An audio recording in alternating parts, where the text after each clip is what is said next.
नमस्कार मित्रांनो, textbook super कोचिंगमध्ये तुमचं पुन्हा एकदा खूप खूप मनपूर्वक स्वागत आहे. मी आकाश आणि आजच्या या आपल्या व्हिडिओमध्ये आपण हे डिस्कस करणार आहोत की महाराष्ट्रामध्ये जे काही 17 लाख कर्मचारी आहेत, जे हे डिमांड करतात की जुनी पेन्शन स्कीम किंवा ओल्ड पेन्शन स्कीम परत यावी.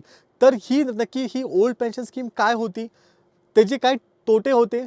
ते तोटे ओव्हरकम करण्यासाठी न्यू पेन्शन स्कीम आणली गेली. ती न्यू पेन्शन स्कीमचे काय काय स्कीम्स होते आणि आत्ताच का हे सगळे कर्मचारी डिमांड करताय सरकारकडे की तुम्ही परत ओल्ड पेन्शन स्कीम लागू करा. या सगळ्या गोष्टी आपण आज आपल्या या सेशनमध्ये डिस्कस करणार आहोत.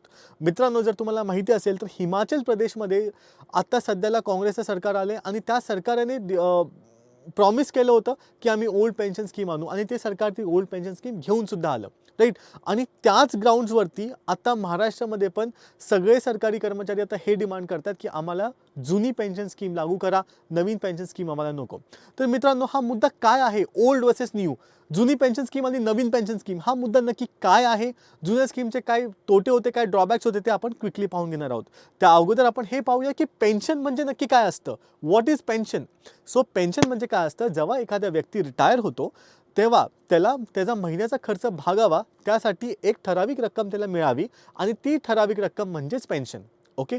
आता ही रक्कम त्याच्या जे काही महिन्याभराच्या जे काही गरजा आहेत, मग त्या औषधांचा असो, घर खर्च असो, टिंब कोणताही खर्च असो, ते खर्च भागवण्यासाठी त्या व्यक्तीला रिटायर झाल्यानंतर काही पैसा मिळावा आणि तो पैसा म्हणजेच पेन्शन. आजकाल काय झालेलं आहे की इम्प्रूव्ड मेडिकल कंडिशन्समुळं लाईफस्पॅन वाढत गेलेला आहे आणि आता आजकाल काय होतं की जे मुलं असतात ती आई-वडिलांना सोडून त्यांना लांब राहावं लागतं नोकरीनिमित्त किंवा काही XYZ रिझन्स निमित्त. तर ते जे आई-वडील जे रिटायर झाले जातात त्यांना त्यांचा घरचा खर्च करता यावा ह्यासाठी पेन्शन दिली जात होती, राईट. आता पेन्शन जी आहे ती 2 प्रकारच्या सिस्टम्समध्ये आता विभागली गेलेली आहे, ओल्ड आणि न्यू. तर अगोदर आपण समजूया की ही ओल्ड सिस्टम काय होती, जी फक्त 2003 पर्यंतच लागू होती, राईट. ती आजच्या तारखेला ही सिस्टम लागू नाहीये. तर ही ओल्ड पेन्शन सिस्टम म्हणजे काय आहे ही जाणून घेऊया. तर सगळ्यात पहिली गोष्ट, ओल्ड पेन्शन सिस्टम कोणाला लागू होती? तर ती फक्त आणि फक्त सरकारी कर्मचाऱ्यांनाच लागू होती, राईट. ती कोणत्याही प्रायव्हेट कंपनीमध्ये काम करणाऱ्या व्यक्तीला किंवा अनऑर्गनाइज्ड सेक्टरमध्ये काम करणाऱ्या व्यक्तीला लागू नव्हती. ती फक्त आणि फक्त सरकारी कर्मचाऱ्यांनाच लागू होती.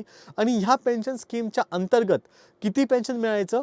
तर शेवटचा जो काही पगार होता तुमचा रिटायर होण्याच्या अगोदरचा, तर त्या शेवटच्या पगाराच्या 50% रक्कम ही पेन्शन म्हणून मिळत होती. ओके.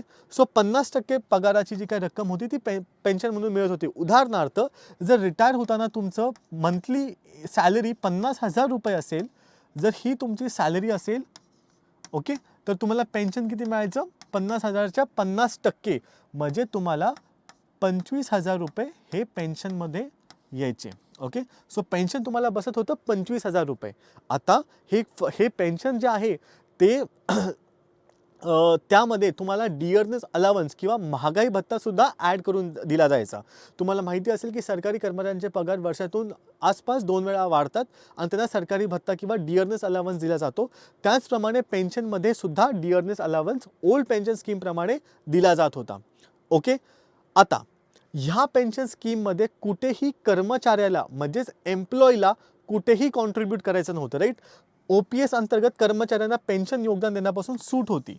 म्हणजेच की जो व्यक्ती ज्याला पेन्शन मिळते त्याला त्या पेन्शनसाठी कुठेही अगोदर त्याच्या पगारातनं, जेव्हा तो काम करत होता तेव्हा त्याच्या पगारातनं काही रक्कम बाजूला ठेवायची आहे असं काही नव्हतं. तो रिटायर झाला तर त्याला त्याच्या पगाराच्या 50% रक्कम पेन्शन म्हणून मिळणार. त्याला अगोदर काय कॉन्ट्रिब्यूट करण्याची काही एक गरज नव्हती. ओके. Okay, right. महागाई भत्त्यासह पेन्शन वाढली, जसं मी तुम्हाला म्हणालो की डिअरनेस अलावन्स किंवा महागाई भत्ता दिला जातो. जशी महागाई वाढेल तशी पेन्शनसुद्धा वाढत होती. सो दॅट जे काही रिटायर्ड लोक आहेत त्यांना महागाईबरोबर त्यांना ते मॅच करता यावं. Okay, fine. आता ह्या सगळ्या स्कीम्स होत्या OPS किंवा ओल्ड पेन्शन स्कीमबद्दलच्या. सो काय काय स्कीम्स होत्या त्या पहिले एकदा परत जाणून घेऊयात. काय काय फीचर्स होते. सगळ्यात अगोदरचं फीचर म्हणजे OPS किंवा ओल्ड पेन्शन स्कीम फक्त आणि फक्त सरकारी कर्मचाऱ्यांना लागू होती. ओल्ड पेन्शन स्कीमच्या अनुसार किती पेन्शन मिळत होतं? तर तुमच्या लास्ट ड्रॉन सॅलरीच्या 50%, 50% तुम्हाला पेन्शन मिळत होतं. प्लस या पेन्शनमध्ये तुम्हाला महागाई भत्ता देखील ॲड होता. म्हणजे जशी महागाई वाढेल तसं तुमची पेन्शनसुद्धा वाढत होती. आणि चौथी गोष्ट, ह्यामध्ये एम्प्लॉयरला कुठेही कॉन्ट्रिब्यूट किंवा एम्प्लॉईला कुठेही कॉन्ट्रीब्यूट करावं लागत नव्हतं. सगळं कॉन्ट्रिब्युशन सरकार करत होतं. म्हणजे हा सगळा जो काही पैसा आहे पेन्शनचा, सगळा पैसा सरकारला द्यावा लागत होता. कर्मचारी कुठेही कॉन्ट्रिब्यूट करत नव्हता. आणि ही स्कीम सरकारने 2003 मध्ये बंद केली आणि 2004ला नवीन पेन्शन स्कीम आणली. आता प्रश्न असा पडतो की ही स्कीम का बंद केली असावी? तर आता ही स्कीम का बंद केली असावी ह्यासाठी मी तुम्हाला एक महत्त्वाचा पॉईंट सांगणार आहे आणि तो एकच मुद्दा पुरेसा आहे ही स्कीम का बंद केली पाहिजे होती त्यासाठी.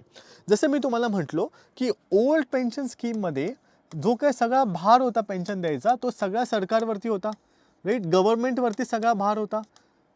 जो काही एम्प्लॉई होता, जो कर्मचारी होता, त्यांनी कुठेच या पेन्शनसाठी कसलेही कॉन्ट्रिब्युशन दिलं नव्हतं. सगळं कॉन्ट्रिब्युशन कोणी देते? सरकार देते. आता सरकारकडे पैसा कुठून येणार? सरकारकडे जो महत्त्वाचा पैशाचा जो काही स्रोत आहे तो म्हणजे टॅक्स पेयरचा पैसा. जे लोक टॅक्स देतात त्यांचा पैसा सरकारकडे येतोय. म्हणजे काय? तुम्ही आणि मी आपण जो टॅक्स भरतोय आपल्या टॅक्समधून त्या लोकांना पेन्शन चाललेली आहे, right. That is what is the source of the money, right. दुसरा कुठला सोर्स असणार आहे? दुसरा सोर्समध्ये सरकारला पैसे कर्ज म्हणून कुठल्या तरी संस्थेकडनं घ्यावे लागतील. तर कर्ज घेऊन पेन्शन देणं हे कितपत योग्य आहे हे तुम्हीच मला सांगा. आणि त्यासाठी जर तुम्ही बघू शकता तर दरवर्षी सरकारचं एक पेन्शन बिल म्हणून निघतं. तर 1990-91ला बघितलं तर सरकारचं पेन्शन बिल होतं 3,272 कोटी रुपये. ते 2020-21ला वाढून 1,90,888 कोटी रुपये इतकं झालं होतं. म्हणजे जवळजवळ 55% इन्क्रीज हा सरकारच्या पेन्शन बिलमध्ये झाला होता. म्हणजे सरकारला इतके पैसे सध्या परिस्थितीला ओल्ड पेन्शन स्कीम मार्फत लोकांना द्यावे लागत आहेत. ओके. सो त्यासाठीच 2003 मध्ये निर्णय घेतला होता की ह्यामुळे काय होते, इंटर जनरेशनल इक्विटी इश्यूज होत आहेत. इंटर जनरेशनल इक्विटी इश्यूज म्हणजे जुन्या लोकांचं पेन्शन द्यायला, जे रिटायर झालेत त्यांचं पेन्शन द्यायला आत्ताचे जे लोक काम करतायत टॅक्स पेयर जे आहेत त्यांच्या खिशातनं पैसा आपण घेतोय आणि ह्या जुन्या लोकांना देतोय. This is intergenerational inequity, right. आणि त्यासाठी OPS हा सगळ्यात मोठा प्रॉब्लेम होता. का? कारण की OPSमुळे सरकारची जी काही तूट आहे किंवा जे काही डेफिसिट आहे ते खूप जास्त वाढत होतं. का? कारण असं की OPSमध्ये जो काही पेन्शनचा पैसा होता तो पूर्णपणे सरकारला द्यावा लागत होता आणि त्यासाठी सरकारकडे कोणत्याही प्रकारची तरतूद नव्हती की सरकार तो पैसा टॅक्स पेयर्सला कुठून देणार आहे, राईट. तर कोणत्याही प्रकारची अशी तरतूद सरकारने कुठेही केली नव्हती. सो तो पैसा त्या पेन्शनर्सला तो पैसा कुठून येणार आहे? टॅक्स पेयर्सच्या पैशातून. सो त्यामुळे इंटरजनरेशनल इक्विटी होत होती. आता मला सांगा मित्रांनो, टॅक्स पेयर्सकडनं पैसा घेऊ किंवा कर्जाच्या मार्फत पैसा घेऊ, जर सरकार पैसा कर्जावरून उचलते किंवा जरी टॅक्स पेयर्सचे जरी पैसे असतील तर मला सांगा हे पैसे पेन्शनवरती घालवण्यापेक्षा जर सरकारने पायाभूत सुविधांच्या विकासासाठी घालवले, इन्फ्रास्ट्रक्चर फॅसिलिटीजसाठी घालवले, राईट, मेडिकल इन्फ्रास्ट्रक्चरसाठी घालवले तर त्यातून देशाचा विकास तरी होतोय. परंतु तुम्ही कर्ज घेऊन टॅक्स पेयर्सचा पैसा घेऊन जर फक्त पेन्शनर्सला तो पैसा देणार असाल तर देशाचा विकास तर नाहीच होणार, परंतु सरकारचं जे काही तूट आहे, वित्तीय तूट जी आहे ती वित्तीय तूट वर्षानुवर्ष वाढतच जाईल. आणि हे सरकारला 2003 मध्ये कळालं आणि म्हणून तेव्हा सरकारने ही स्कीम बंद करून नवीन पेन्शन योजना आणली जिचं नाव होतं न्यू पेन्शन स्कीम. ओके. आता ही न्यू पेन्शन स्कीमचे काही फीचर्स पाहून घेऊयात.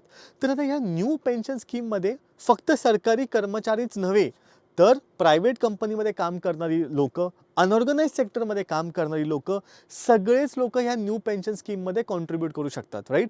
ओल्ड पेन्शन स्कीम फक्त सरकारी कर्मचाऱ्यांसाठी होती. ही न्यू पेन्शन स्कीम जी आहे ही सर्व प्रकारच्या लोकांसाठीच आणलेली गेलेली आहे, राईट. सो पहिला फीचर या न्यू पेन्शन स्कीमचा हाच होता की ह्या स्कीममध्ये सगळे लोकच पार्टिसिपेट करू शकतात. Anyone can participate. मग ते भलेही सरकारी कर्मचारी असो, प्रायव्हेट कंपनीचे लोक असो किंवा अनऑर्गनाइज सेक्टरमध्ये लोक असो, राईट. आता ह्या पेन्शन स्कीम कशी आहे? 50% तुम्हाला पेन्शन भेटणार का? नाही, असं काहीच नाही. ह्या स्कीममध्ये काय करायचे, जे एम्प्लॉईज आहेत, जे कर्मचारी आहेत त्यांना काय करावं लागेल, त्यांना अगोदर त्यांच्या पगाराच्या कमीत कमी 10% रक्कम अशी मासिक रक्कम त्यांना द्यावी लागेल. 10% मंथली इन्कम मिनिमम. आता हे 10% तुम्ही तुमच्यावरती आहे, तुम्हाला किती कॉन्ट्रिब्युशन करायचं आहे. तुम्ही 10%, 15%, 20% जितकं तुम्हाला पाहिजे तितकं तुम्ही करू शकता. It depends upon your age. तुमच्या वयावरती डिपेंड करतं की तुम्ही कोणत्या वयोगटात पडता आणि मग तुम्ही मॅक्सिमम किती पैसे भरले पाहिजेत सो दॅट रिटायरमेंट नंतर तुम्हाला मॅक्सिमम बेनिफिट मिळेल. ओके.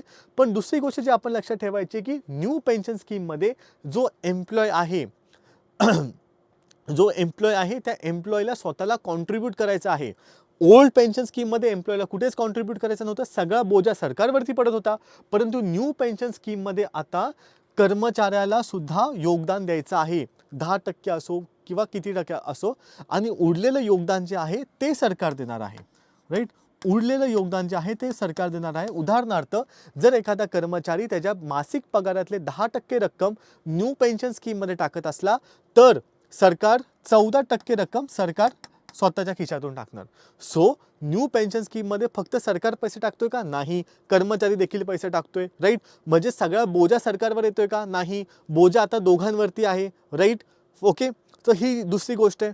आता एकदा काय माणूस रिटायर झाला, ओके, एकदा काय माणूस रिटायर झाला तर त्या नवीन पेन्शन योजने अगोदर अनुसार त्यांना 60% रक्कम ही डायरेक्टली मिळणार आहे. ओके.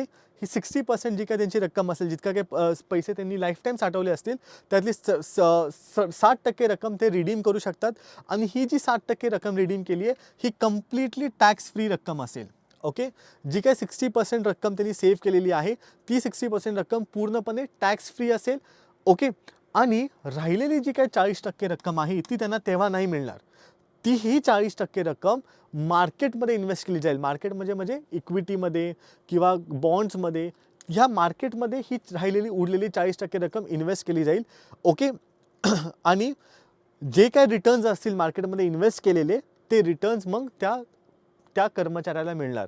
म्हणजेच जर सपोज करा की एखाद्या कर्मचाऱ्यांनी 10 लाख रुपये त्यांनी कॉन्ट्रीब्यूट केलेला आहे पेन्शनमध्ये, तर 10 लाख रुपयापैकी त्याला जवळजवळ 6 लाख रुपयेच रिटायरमेंटला मिळणार. उरलेले 4 लाख रुपये परत मार्केटमध्ये इन्व्हेस्ट केले जातील आणि त्यातून जे रिटर्न्स मिळत आहेत ते त्या व्यक्तीचा पेन्शन होईल.